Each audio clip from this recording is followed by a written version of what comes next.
Villa State Radio.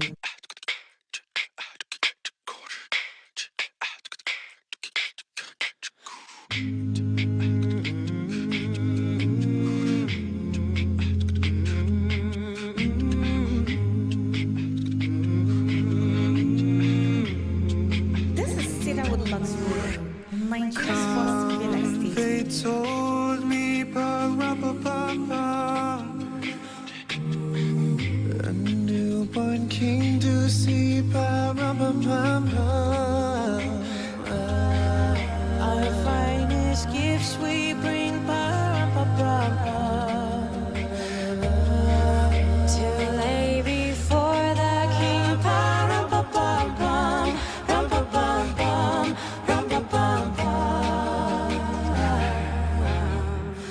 So to honor him, when we come.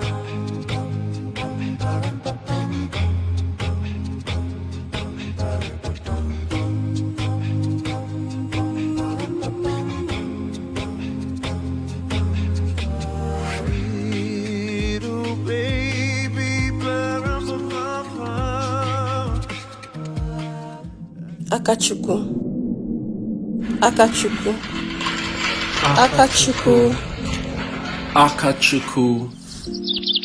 Welcome to City View by Cedarwood, where up at the observation palm, God's hands, you are cocooned in warmth and safety, watching the city of Asaba whilst appreciating your property.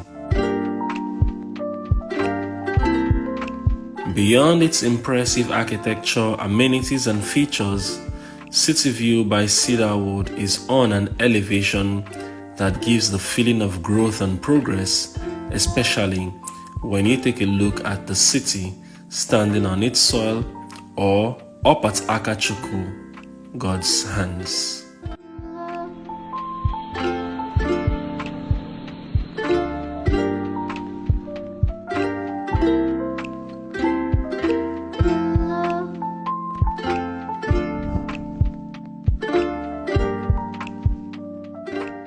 As we count down to the sold-out announcement of City View by Cedarwood, now selling at 12.5 million naira per 464 square meter plots, we invite you to acquire your own parcel of land in the estates. Visit www.p1plus.ng or speak to your realtor for subscription details.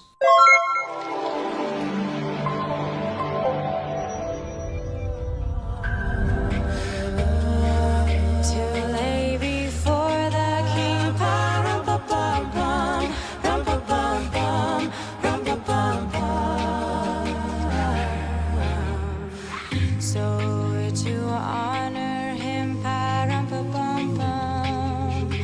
when we come.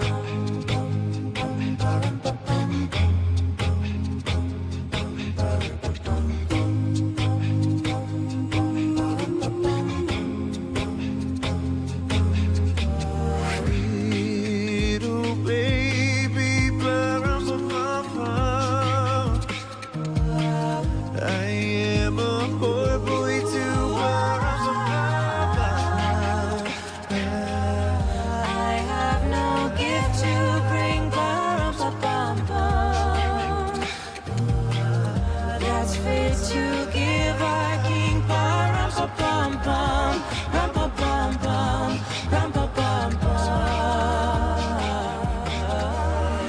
Shall I play for you?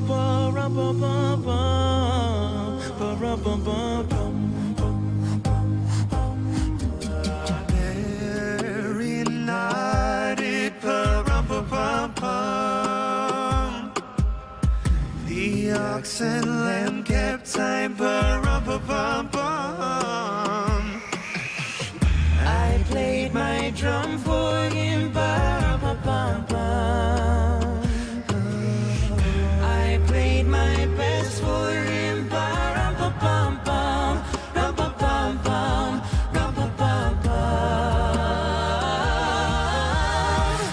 Then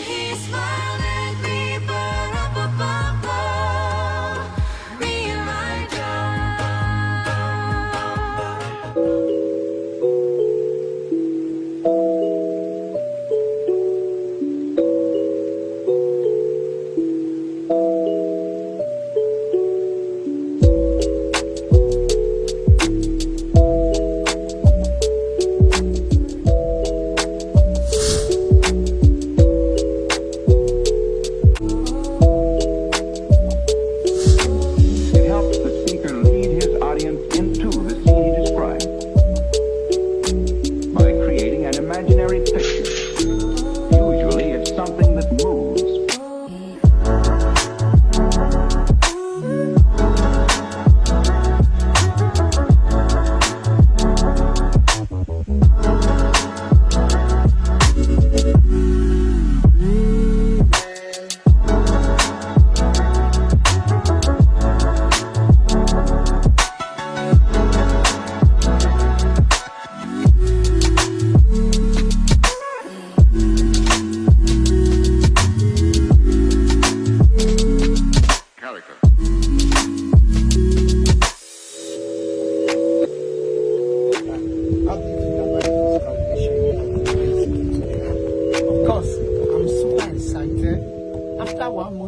My client got allocation today. Wow. It's a team of joy. Wow. To me, I'm happy. That's a very good feedback, sir. So, sir, what do you have to say to other people out there about P1 Plus? Oh my God. If you are not investing in P1 Plus, this is the right time for you to invest in P1 Plus. Why? Because P1 Plus deliver. We don't delay allocation. All our services we give you free offer. Thank you very much. God bless you. So you had it.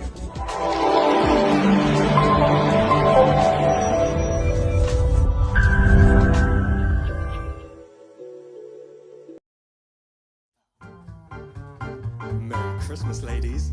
Merry Christmas, Mr. O'Connor. Are you ready to sing a little jingle bells? Yes. Jingle bells, jingle all the way. Oh, what fun it is to ride in a one-horse open sleigh. Jingle bells, jingle all the way. Oh, what fun it is to ride in a one-horse open sleigh. Dashing through the snow in a one-horse open sleigh. Over fields we go, laughing all the way. Bells on bobtail ring. All right, beautiful morning, Lagos, Nigeria.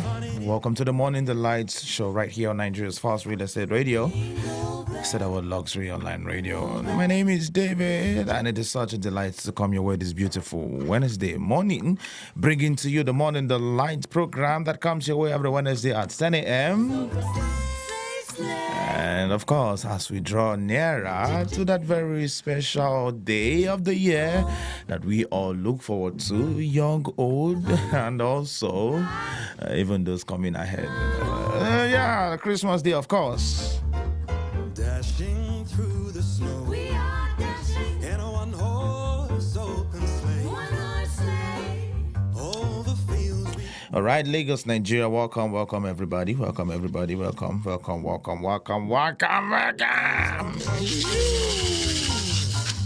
If you're watching live on Facebook and YouTube, I'd love to hear from you.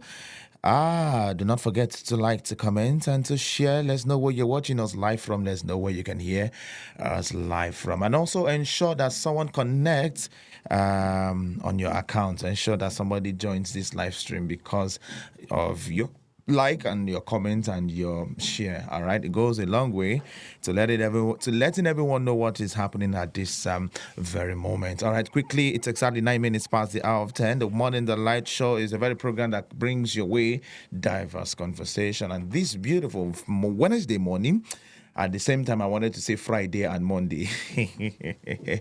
But yeah, this beautiful Wednesday morning, we have quite a number of things we're going to be talking about. You also have the opportunity to be part of the conversation. Any of the stories that we present to you that is of interest to you, feel free to be part of it. Yes, sir, that's what I'm trying to talk about right there. All right, and without taking more time, it's exactly 10 a.m. Yes. 10 minutes past the hour of 10. All right, so yes, the very first one I want to begin with this morning has to do with pedestrian bridge. And funny enough, you see, it was talked about this morning on radio while I was listening to, I think, 99 Nigeria Info FM. Where was I? I was on the mainland after the PBO Christmas giveaway party that was hosted by the P1 group. I was returning back home. I connected from the venue, National Stadium, Surulere, connected to Ojuelegba. From Ojuelegba, connected to Ogunlalo Drive. From Ogunlalo Drive, connected to Sele Express, and then moved on from there. But I got to discover that when I got to Sele Express, trying to cross the road over to the other side, I saw quite a number of people crossing the road, and which I was part of it. Hello, yeah, but that's not what I'm talking about. Well, where I'm going to is the fact that there is a pedestrian bridge. There's a pedestrian bridge there, and and a lot of us crossed the road without a pedestrian bridge. Now I want to, and I'm beginning my conversation this morning with pedestrian bridges in Lagos State. You know, we have quite a number of pedestrian bridges across various locations in Lagos, and some of them are just looking very funny. But some of the things that was said this morning while I was listening to the radio is the fact that some of these pedestrian bridges are not safe at night. And some of them, the conditions of this bridge is not good enough for some certain persons, like the aged ones, the elderly ones, and all that, and probably some of them. And the fact that some of these pedestrian bridges in Lagos are not safe for people to pass, is even alarming. The fact that you want to pass the bridge, there are people that are there to harass you. There are, owners of the bridge there to harass you, obtain you, and just make life miserable to you or for you.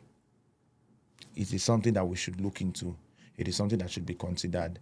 What I actually had in mind when I got to Sele Express that very day, it was a Saturday, Saturday we just passed, last Saturday. What I had in mind is the fact that, this is a highway. Now express road be this. And I remembered the pedestrian bridge at Beja bus stop. Strict adherence. I remember the first day I wanted to cross the road. Okay, we used to cross the road at Bega before. How many of you know? Like before, maybe during Fashola time or so, we used to cross the road, or before Fashola or so, we used to cross the road at Bega bus stop.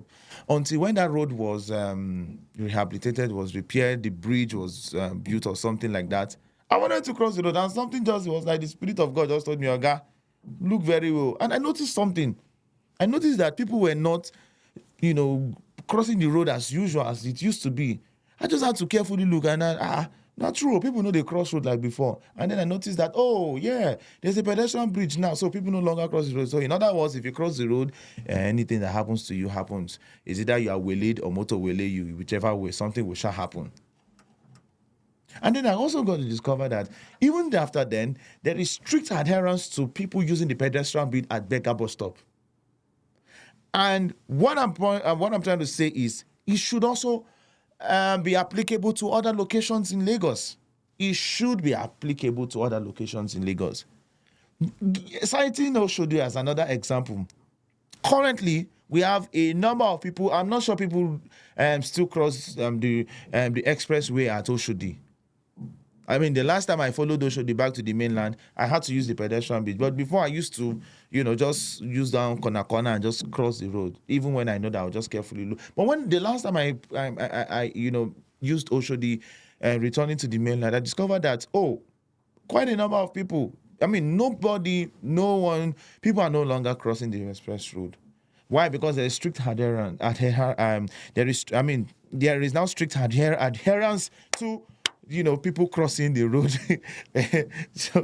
so yeah, that's it.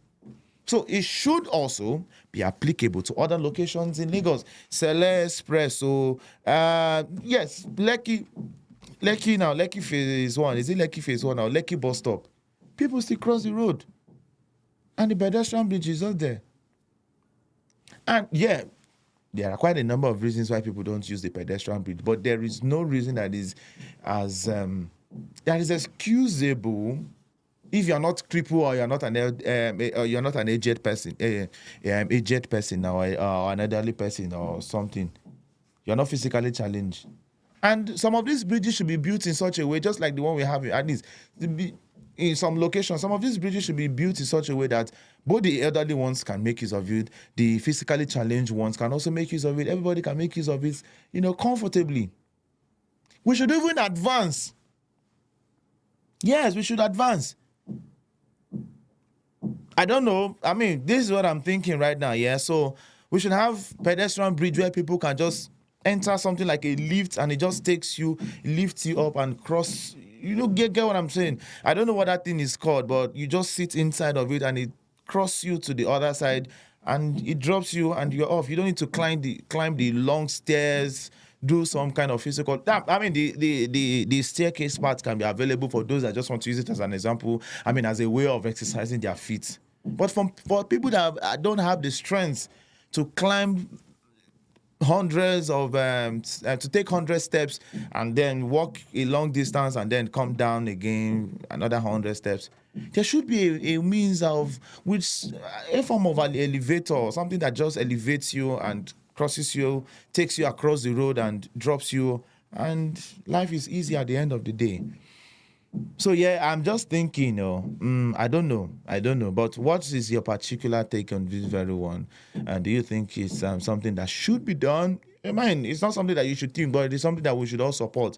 It is something that we should have in this part of the world. I mean, Lagos is the center of excellence, so yeah, we should also be excellent in our approach, all right? Yeah, so that's that for that. So I would love you to also share your Lagos pedestrian bridge experience. Even if you're outside Lagos, share your experience with me as well. I don't know of other states if there is so much strict adherence to, traffic. I mean, not traffic, making use of pedestrian bridge right now. So yeah, let's see how that goes. Let's talk about that either live on Facebook or YouTube, whichever platform you're watching right now. So moving on to the next year. We hold diverse conversations on the Morning Delight Show every Wednesday at 10 a.m. I've talked about pedestrian bridge in Lagos and shared a few things. All right. Open defecation is a conversation that cannot be overemphasized. I mean, I've talked about it severally on this platform, but it looks like the more we talk about it, the more it strives, the more it progresses. All right. I mean, it's something that is very, very absurd, something that is not pleasant to the eyes, something that we shouldn't even be talking about at this age and time in Lagos State. I think there should be very strict adherence to open defecation. And then we should also have public mobile toilets. I was coming to the office on Monday from Third Mainland Bridge. I was so pressed, very pressed. Not everyone can hold their urine for that long, and it's even not healthy to hold your urine for long time. And especially for the fact that there was even traffic on Third Mainland Bridge that Monday morning because of the incident that occurred earlier that very day. I had to just tell the man driving, and thank God it was a private car. Oh boy, I beg, wait, I beg. We just got to somewhere, and I just had to, relieve. And it doesn't make sense at the end of the day doing things like that in public. We should have, mobile toilets that is clean, usable for emergencies like that. You get what I'm trying to say? I mean, that is another form of employment. There are so many people under the bridge. There's so many people out there that don't have, jobs. They don't have even place. I mean, those people who sleep under the bridge, those area boys, they are the ones doing this thing. No reasonable human being like me will leave the office, will leave where I am and just go outside and do what I want to do. But many of them don't have anywhere. They sleep under the bridge. They breathe under the bridge. They live under the bridge. They progress they even give birth under the bridge. They live all their life under the bridge. Open places and all that. I was in Lekki Phase 1 was it on Thursday? Was it on Thursday or Wednesday night? And I saw some people sleeping just right on the pedestrian walkway, close to very big smelling gutter. Where do those people bathe? Where do they defecate? Is it defecate or be defecate? Where do they carry out their natural activities? Outside. So yeah, let's have public mobile toilets, public toilets built, situated, positioned at very strategic places, bus stops along the way. Let's have them so that people would, at times like this, at emergencies like this, we'll just quickly make use of it. All right. So yeah, that's that for that. Let's move on quickly.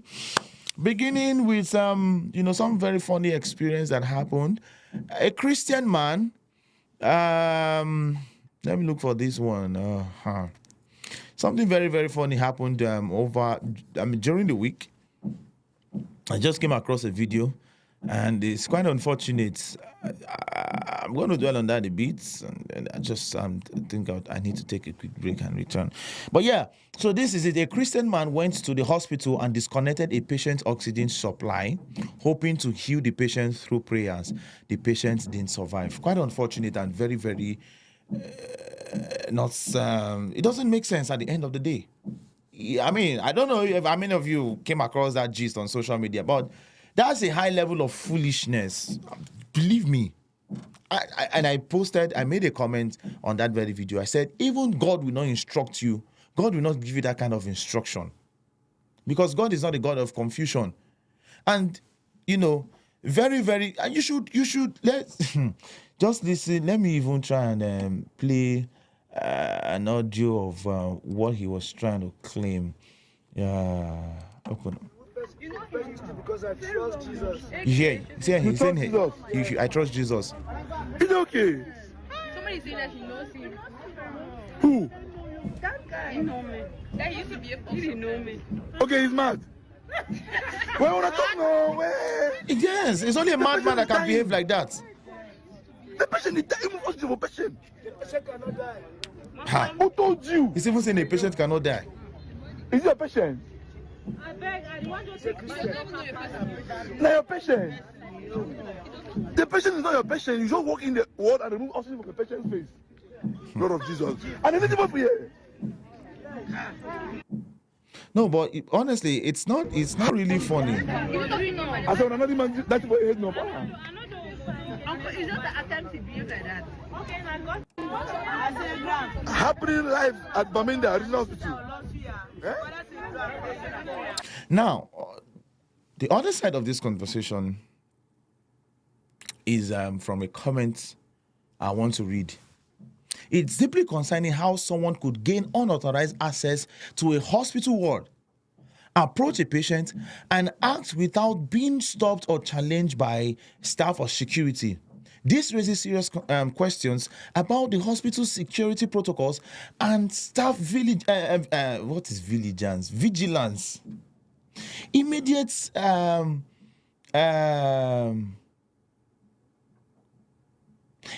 research. What's that word now? That's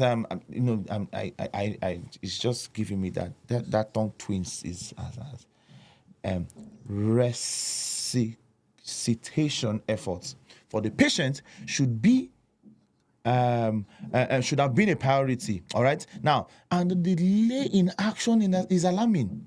The individual involved must be arrested and assessed for psychosis to determine their mental state. While we mourn the loss, it is crucial that the hospital security system and staff are thoroughly investigated to prevent such incidents from happening again. It's so unfortunate. How will somebody walk into the hospital? Somebody from nowhere just walk into the hospital and then remove oxygen. I mean, how did it happen? How was he given access? Was nobody there to monitor him? Was nobody there to observe him? I mean, for a patient who is in a critical condition, and then you have somebody come to visit, somebody at least should be there to observe and just be there. And there should be a time, you can be here, even if you're the father or you can be here for 2 minutes. Give them time, and just like the way it is done in prison, you have 5 minutes, and there's somebody standing there to ensure that you are there for 5 minutes and you're not doing anything other than the reason why you are there. Okay. Hey. No, but honestly, this is not funny. This is madness. And let's not take the name of the Lord in vain. And let's not just be over zealous, over religious, and all that. If God is going to heal somebody who is dying, if God is going to heal somebody who is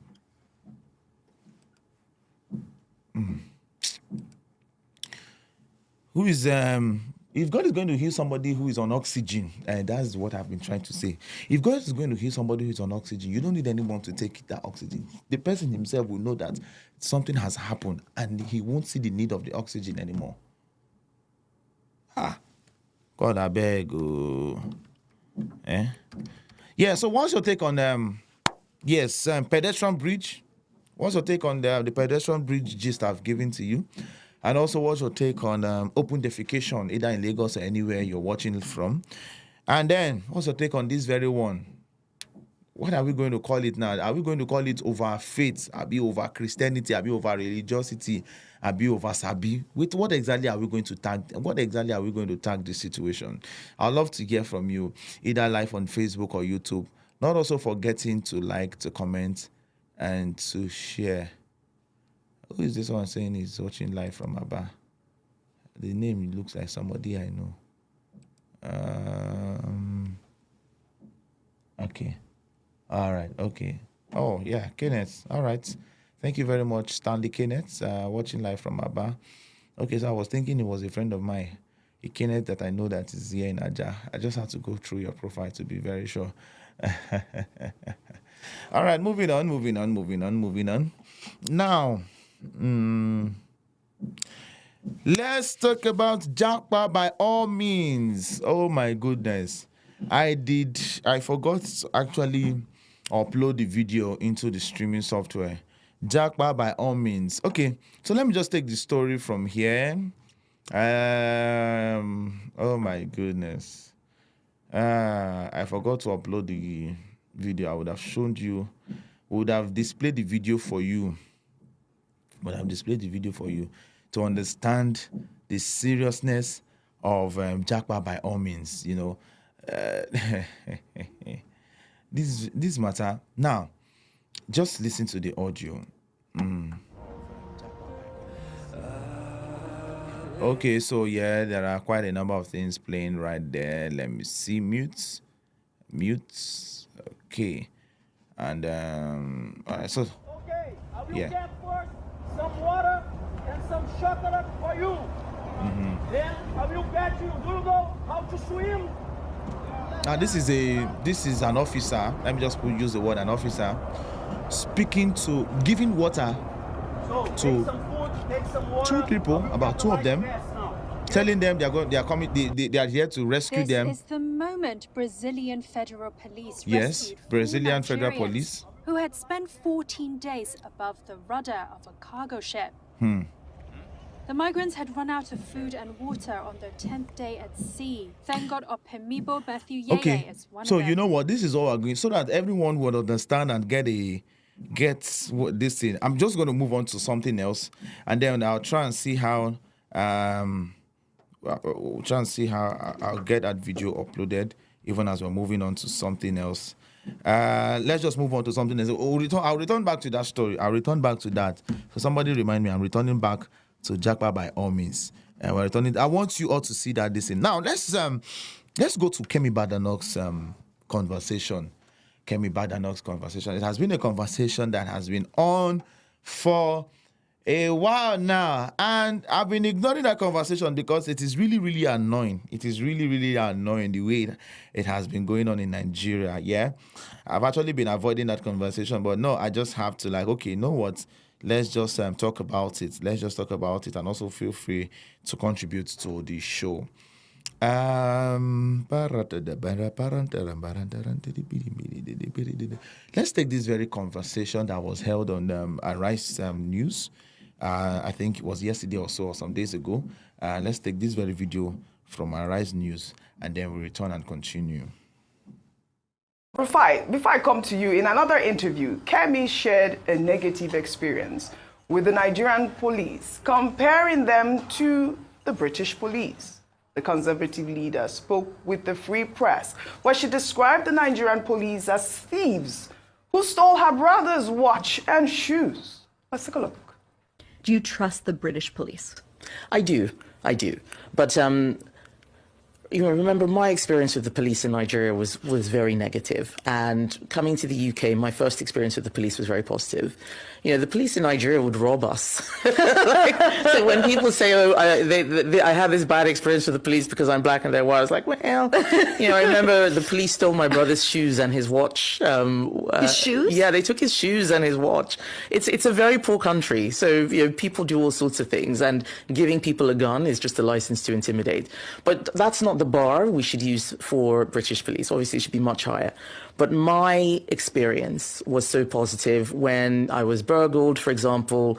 The police were there, very helpful. They eventually caught the person. Since 2004, so 20 years ago, the police did catch criminals. And now we've given them too much to do, in my view. So the police are the first line of defense for everything. And I think that burden makes it a lot harder for them to actually do the basics. And that's another thing that we need to look at. Well, Rufai, Kemi Badenoch came under fire with a statement as well, because, they didn't even ask her about the Nigerian police. What was the need of highlighting the Nigerian police? Well, let me just bring some balance with, with the criticism she faced with this tweet. This person wrote, Kemi Badenoch's statement highlights the unfortunate reality of police misconduct and the struggles many face in Nigeria due to systemic issues. While her comment may feel harsh to some, it's important to use such remarks as a starting point for constructive dialogue about the pressing need for reform and accountability. Nigeria is rich in culture, resources, and potential, but corruption and mismanagement have left many disillusioned. It's not about labeling the country as poor, but addressing the deep-rooted challenges that led to such actions.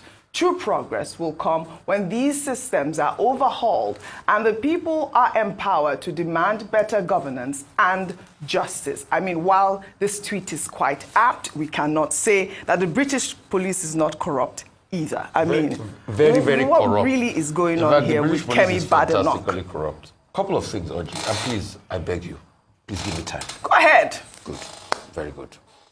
Number one, a lot of Nigerians are ignorant of what Kemi is doing. What is Kemi doing? Kemi is subjugating her own people to make Britain look good in the face of white nationalists. It's a deliberate attempt. These white nationalists believed in colonialism. They believed that black people are subservient to them. These were the same people that sold black people in slave markets. So these white nationalists have a mentality. Kemi feeds into the mentality by doing something called confirmation bias, that the black people you subjugated over the years remain down. So it's good for her to say these things bad about her country, so that the white nationalists and the supremacists she's trying to incur her, to get their votes, will continue to support her. And you know why she's doing that? Because she's also in a race with Nigel Farage of Reform Party to show who is more very right-wing and hardline. That's the game she's playing. When she wanted Nigerians' vote in Dulwich, she reached out to the Nigerian people, but it's a political game she plays. So most of the percentage of Nigerian people that comment on this matter don't know what she's doing, and I'm trying to be able to bring it to the fore. And that's why she will make lies part of her statement. Things like, colonialism, I think she said one thing, we shouldn't thank the British for colonialism or something, they should not pay reparation. I think she said that part of the I remember some statement about reparation. Yeah, she said the British should not pay reparation. After even the British themselves have accepted, because it's a thing among the white... I think it was for what right-wing nationalists want. They don't want to pay reparation. They think it's a good thing. And that's why a girl that lived in VI, a woman that grew up in VI, will be citing all sorts of instances. Like, we don't get knifed in the UK. There are places I can't go in the UK, Peckham. I know a lot of people there, but Aomo, Mamasha, the Peckham. See, you will get knifed, Audrey. The insecurity is crazy. The UK police she's talking about was not the UK police officer that raped somebody. What she will have said was to address the case of the UK police officer rather than coming back to the Nigerian police. I'm not saying, please, and you see the delusion a lot of people also have is, they get me wrong. They say, is Kemi not saying the truth? Yeah, the things are the truth. I'm not saying you don't speak the truth. But situate it properly. That's what Kemi is not doing. Secondly, she made another fallacy by saying she doesn't have anything in common with the North. She's a lying person. She lies too much. Go and check. Dr. Abati, you know a lot about languages. Are we not in the same Kwa language group? The Benue Congo Kwa language group? So according to language and language classification, you have something in common with them. Secondly, she also made another fallacy by saying, no, you can't say, okay, I'm directly Yoruba and not wanting to identify with Nigeria, because this is the country that birthed you. Secondly, she also made another fallacy by saying the people of the North are our ethnic enemies. They are never our ethnic enemies. We don't have any ethnic enemies in this country. You might have disagreements with people from other parts of the country, even with your fellow Yorubas, but it doesn't mean you're ethnic enemies. Because, and that's why I think the Nigerian government should write the British government about Kemi Badenoch. It is messages like this that spur a redentist and divisive nature. Yes. People like Lagospedia, these are the ones carrying this mantra. Yeah. And they are spewing like happened in the last election.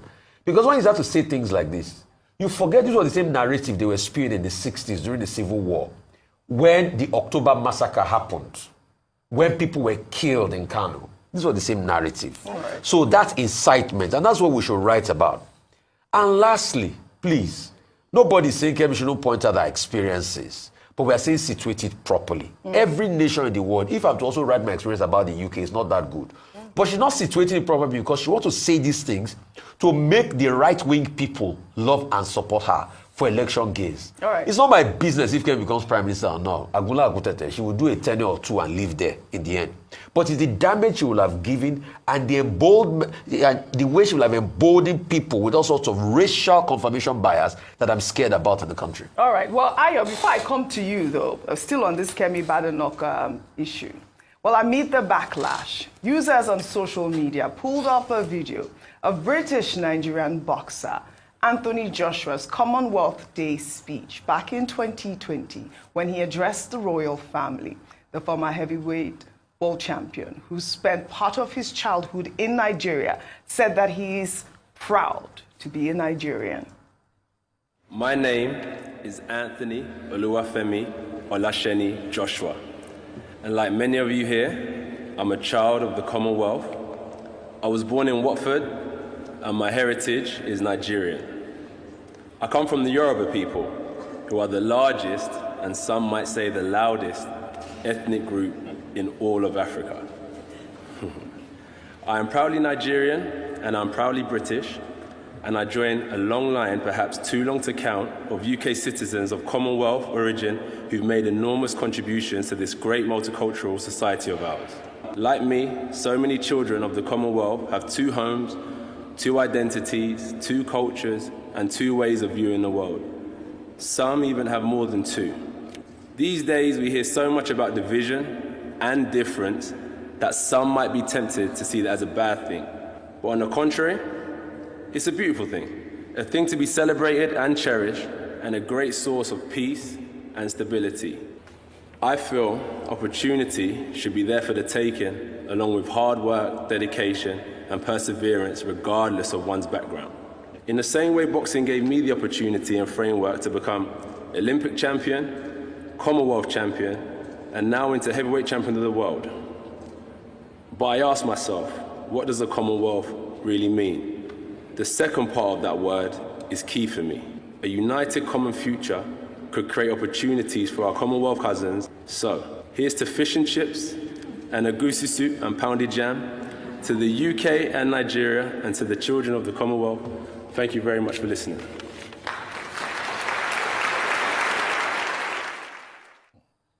I mean, is it not the same Nigeria that Anthony Joshua grew up in? It's not the same similar heritage. I mean, was it the former president of the United States, Jimmy Carter, that said, whenever you have a chance to say something good about your country? Thank you.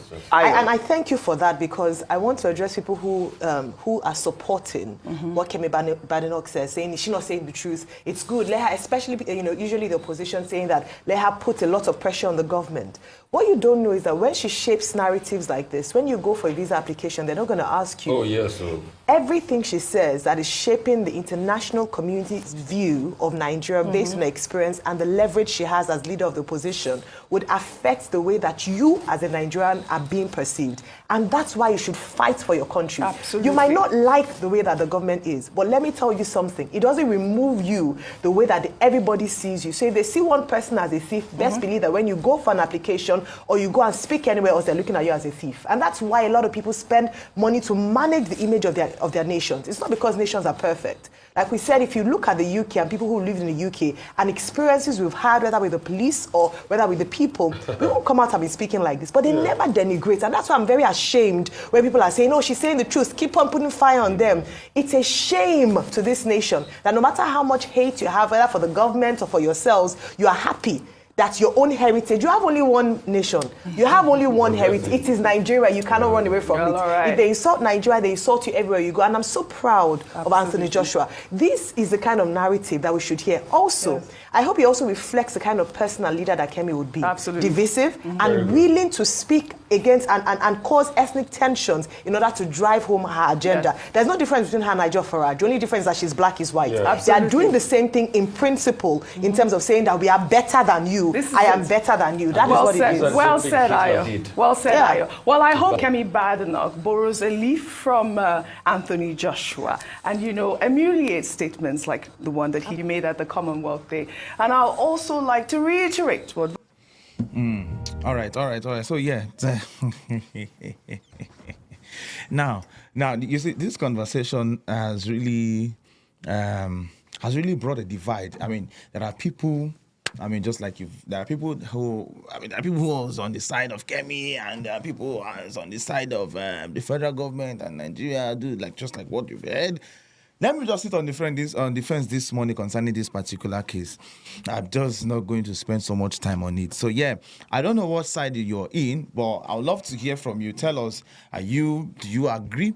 But the angle at which I want to take this conversation from is the police experience. Now, this conversation actually made a number of people, time will not permit me to read out a story quite lengthy, of someone who was looking for his brother who just got married, a year old, has a 3-month-old child. You know, they went to a police station to report the matter. To report the matter of a missing person, and the police demanded 500,000, and there was nothing at the end of the day. And they went from places to places, found out that, okay, another police station told them that a dead body was discovered the previous day, and they demanded for another money, and from there, blah, blah, blah. At the end of the day, he discovered that this dead body happens to be his brother. His anger, according to him, is the fact that they knew that the dead body was, but they had to at least collect money first before carrying out or doing what they ought to do. But then, that's it. And, quite a number of Nigerians also came out to share their, police experience, videos, a lot of videos. In fact, as I'm speaking to you, Nigerian police is trending on Twitter. Yes. And if you go to the trend, it's a lot of, bad record concern. So do you think Kemi did well by talking down on her country, or do you think, and I don't know, but whatever you think, whatever divide you are in, whether you are here or there, put it down in the comment section. Let's talk about it quickly. So yeah, back to the Jackpot by all means video. Let's take a look at this very video.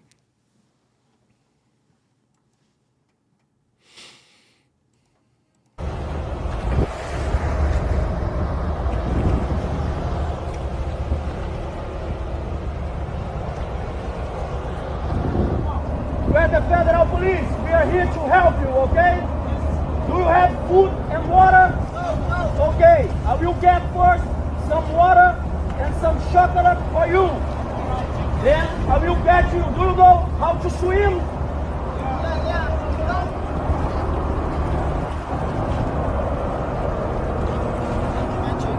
So, take some food, take some water. I will get the life vest now, okay? This is the moment Brazilian federal police rescued 4 Nigerians who had spent 14 days above the rudder of a cargo ship. The migrants had run out of food and water on their 10th day at sea. Thank God Opemibo Matthew Yeye is one of them. It was a terrible experience for me.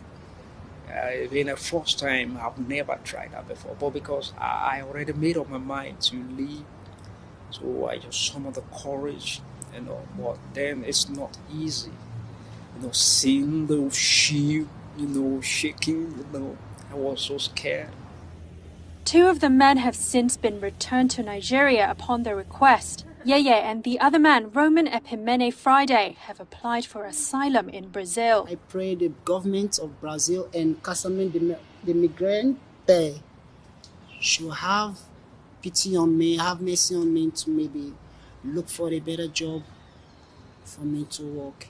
Both men said economic hardship, political instability and crime had left them with little option but to abandon their native Nigeria.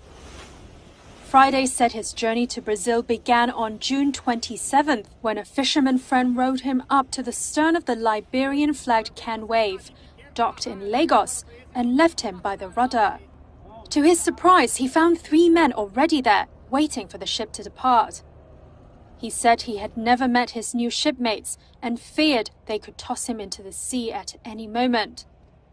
Once the ship was moving, Friday said the 4 men... So yeah, that's it. I mean, I just had to cut the video. See the high level of desperacy. At the end of the day, we'll call it a Nigerian factor. We'll say, after all, if the country is good, we'll not have people behave like this or be so desperate to that extent. But then, come on, 14 days. You see the position they... It's all good. Now, let me quickly just drop this. A boy studying medicine was accused of stealing a fowl in 2010. Was arrested. The DPO requested for 30K to release him. Parents could only raise 20K.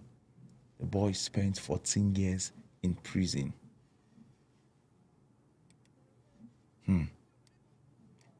Let's listen. Just an audio there. Just listen. It's a podcast, yeah? To death by hanging in Osun State for stealing fowl. It's on Google. You can search for it. ọmọ orílẹ̀-èdè nàìjíríà mo rìnrìn àjò kan ní ọdún kan mi ì mọ̀ pé mo lè padà délé ni wọ́n gbé mi lọ nígbà tí mo débẹ̀ mórí mi ṣe mo ní tó tírí àjò ibà ti ẹ̀pin síbi ṣùgbọ́n kọ́mọ mi ó sá jáde peter àti rìndé lórí ọ̀rọ̀ yìí o ọmọ orílẹ̀-èdè nàìjíríà.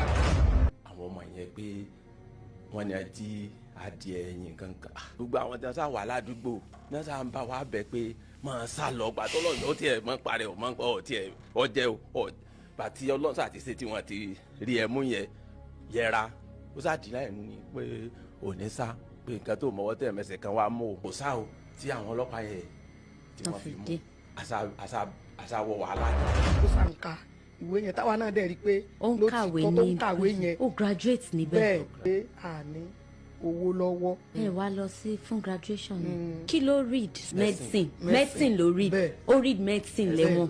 ní dp yẹn bá ní kí n lọ wá 30,000 wá tí n bá fẹ́ kọ́ ọmọ mi rẹ̀wọ̀n lẹ́nu kan 20,000 sáà ní agbára pin dé àrí 20,000 gbẹ́ lágbára. ní 2010 lẹ́ ń sọ yìí. pé kí n wo dáadáa o òun ò bímọ òyìnbó ṣàánú ló bá yá. gọ́fúnà adémọ́lá adélékè mo rawọ́ ẹ̀bẹ̀ sí yín kí ẹ fi ojú àánú kí ẹ fi wò mí torí ní ọdún tí wọ́n dá ẹjọ́ yìí ohun tí adájọ́ sọ ni pé lẹ́yìn ọdún 10 gọ́fúnà tó bá wà lórí ipò òun ló lè pardon ọmọ yìí. ọlọ́run ni mo fi bẹ̀ yín ìyọ́nú ọlọ́run ẹ síjú àánú wò mí torí ọmọ kan so. mo wá mi kógun igun tó dé mi ò rí o mo wọ́ ọmọ mi mi ò rí ẹyọ kan so tí mo ní dé mi ò ní gbẹ́kẹ̀lé mi níbi kankan bí mo ṣe ń sọ̀rọ̀ ju ọmọ yìí lọ. ẹ dákun ẹ síjú àánú wò mí gómìnà wa ọlọ́lá wa aláṣẹ wa nípínlẹ̀ Ọ̀ṣun ọmọ odò ọ̀tẹ̀ ni mí ọmọ ìlú Ọ̀yàn ẹ síjú àánú wò mí mo tún wá rawọ́ ẹ̀bẹ̀ sí gbogbo ọmọ orílẹ̀-èdè Nàìjíríà gbogbo ìrànlọ́wọ́ tọ́lọ́ máa fún kálukú láti ṣe látìgbà tí mo ti márìn àjò ọmọ ìka mi ò sọdún ayọ̀ rí o kò sí kankan tí mo rí ṣe tẹ́gbẹ́ mi ṣe láyé tí mo ṣe mi ò jẹ́yàn mi ò mẹ́gbẹ́ pẹ́ mi ò lówó lọ́wọ́ mi ò ní sẹ́lọ̀ kò sówó tí mo lè dálẹ̀ lẹ́ tí mo lè rí ṣe o mi ò rí kó jọ mo sì fẹ́ bẹ́gbẹ́ pé mo fẹ́ bá gbà mú kí n mọ bàráyé bọ́ọ̀tì kí n mọ wáyé asán ẹ gbà mí ọmọ orílẹ̀-èdè Nàìjíríà ẹ má jẹ́ ń báyìí kú o ìbànújẹ́ ò ní tọ́ sí yín o. This is too much. He has been there for 14 years. for the allegation of stealing fowl. I'm not there, but we need your help. I'm begging you in the name of God.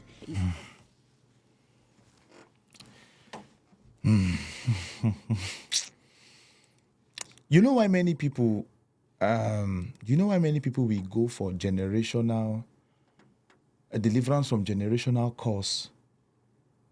This is how it starts. That DPO has children, and the children will give birth to children, and it will continue like that. And then you begin to wonder why. See, sometimes you need to listen to you need to ask your parents. Sometimes you need to ask questions. Let your parents sit you down and narrate stories of where you are coming from, so that you will know where you will begin your deliverance. To be very, because there is no cause that will be laid from the pain of this family that will not manifest in the life of whosoever did that and the generations to come. So you see, many people will need deliverance in future time because of what their parents are doing currently to the children and lives of people, especially for some of those people. We have very good people in the police force, but for some of them, I'm just looking at my time and I'm looking at my list. God, I beg. Oh my God. This is really alarming. Very, very serious. Now, Lagos court jails businesswoman 17 years for 57.6 million naira fraud. I will not go into full details of that. I just want to draw your attention to that. This is a post from EFCC handle on social media right there. All right, now let's take this very one quickly. I don't know if you've heard this, and I'm still looking forward to, but let me just draw your attention to this.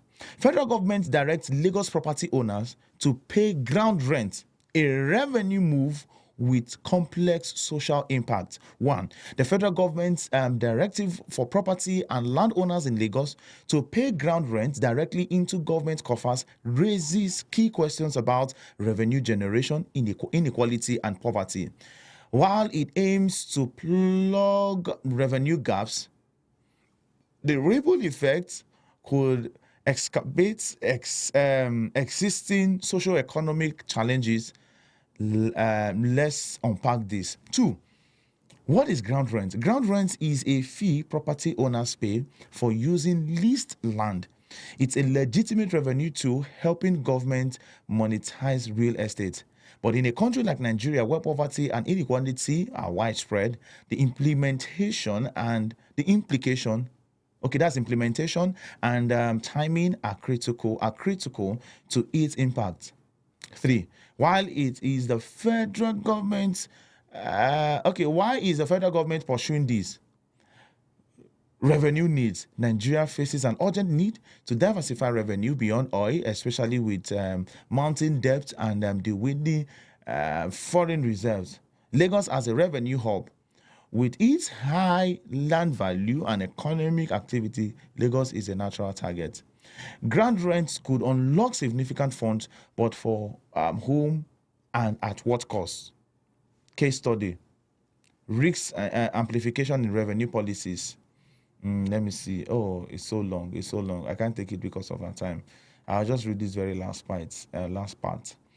So I'm going to share the link. If you need the link to this very post, I just request for it in the comment section, and I'll drop it for you to get the full details. All right.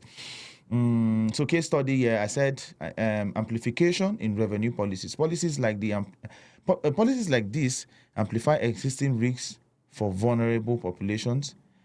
Taking India as an example, land taxes in cities like Mumbai disproportionately affected low-income households, pursuing many into informal housing.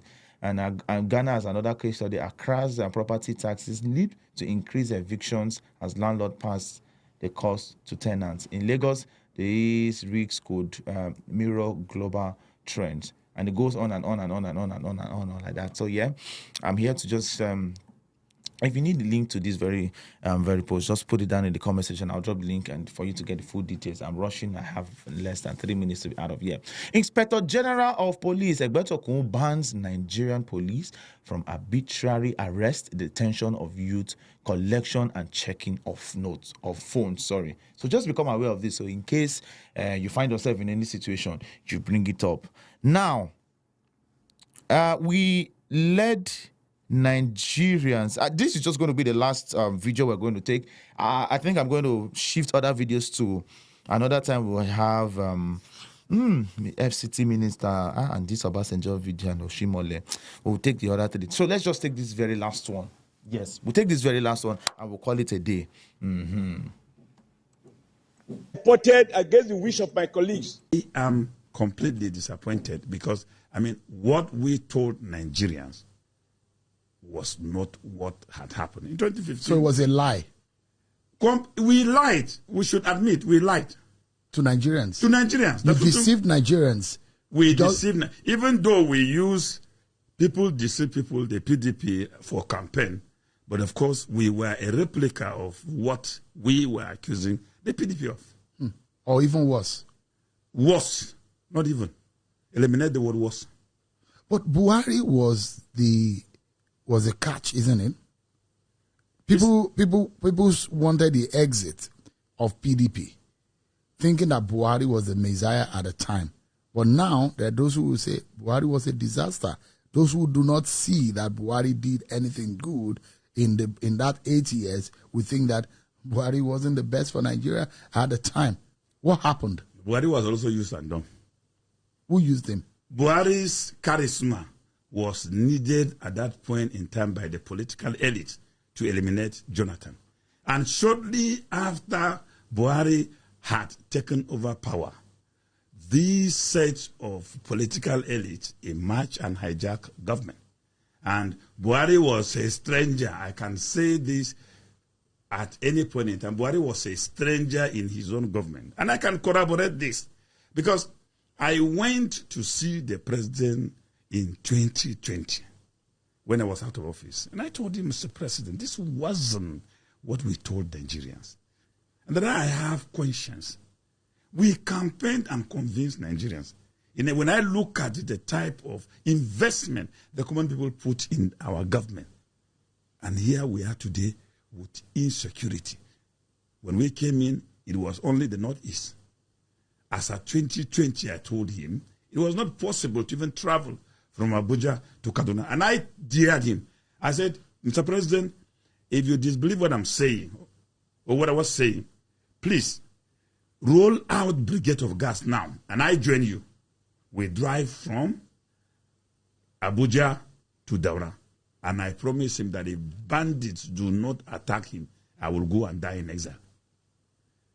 I briefed him about the security situation, about the hardship. And to be very fair to the president, he expressed surprise. Meaning, from my own judgment, some of the things I said were things he was hearing them for the first time. But I'm not surprised that such has happened. Because even when we were in government, it has happened. It was me who, even at the Federal Executive Council meeting, that informed him when DSS and EFCC were trigger drawn in Asokoro here for 3 days. They held the entire environment hostage, and the president didn't know. It was everywhere on the press, print media. But the president, the Buhari that we saw is usually with newspapers. We saw him reading the newspapers. Maybe they gave him a different newspaper. Well, those who had such knowledge had actually claimed that his newspapers are different. But from this particular incident where the president was in Nigeria for 3 good days, and we went to the Federal Executive Council meeting, and I was expecting the issue to have been on the agenda, the first thing we will look at. And until we finished our meeting, it was not there. I had to introduce it through AOB. And the president was completely in confusion, listening to what I was saying. And at the end of the day, we even left without any closing prayer because he was visibly angry. And when he left, on my way to my office, I saw those 2 agencies under his office, directly under his office, holding a complete community hostage for 3 days because of whatever their interests they had, and the president didn't know. There was no security to his table. The National Security Advisor could not inform him. The so-called courtiers and veranda boys, none of them, thought it wise to save his image and integrity to inform him. So there was an overtaking of the Buhari government under his watch. For me, Buhari's hurricane, Buhari's integrity was needed. It was a political bite needed to eliminate Jonathan and his government. And immediately that was achieved. You could see.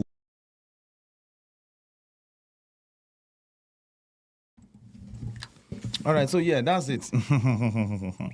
I was so lost in that. I was a bit lost, like I was almost lost watching that video. But then, that's all we have for you this morning. We're unable to take some of the other ones that we have, but yeah, we're totally out of time.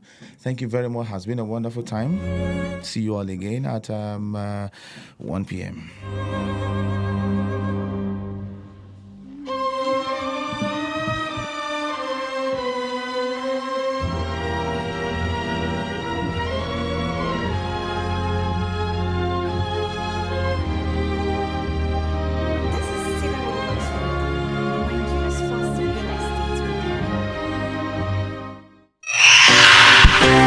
Welcome to this beautiful, exquisite, magnificent estate.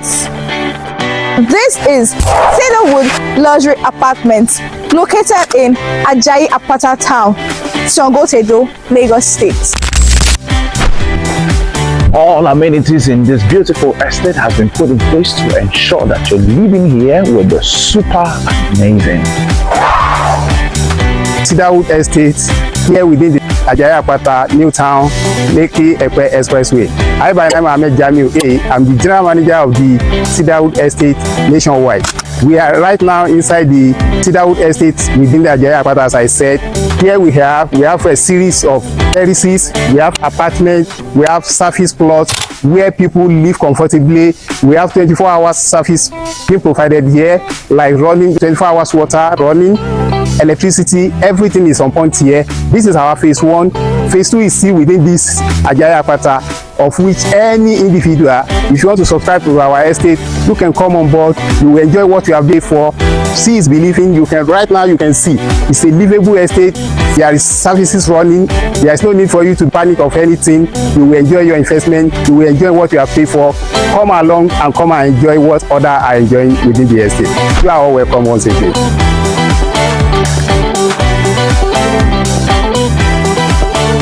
Seen the input in infrastructural development in this estate, it is okay to say, watch out for phase 2.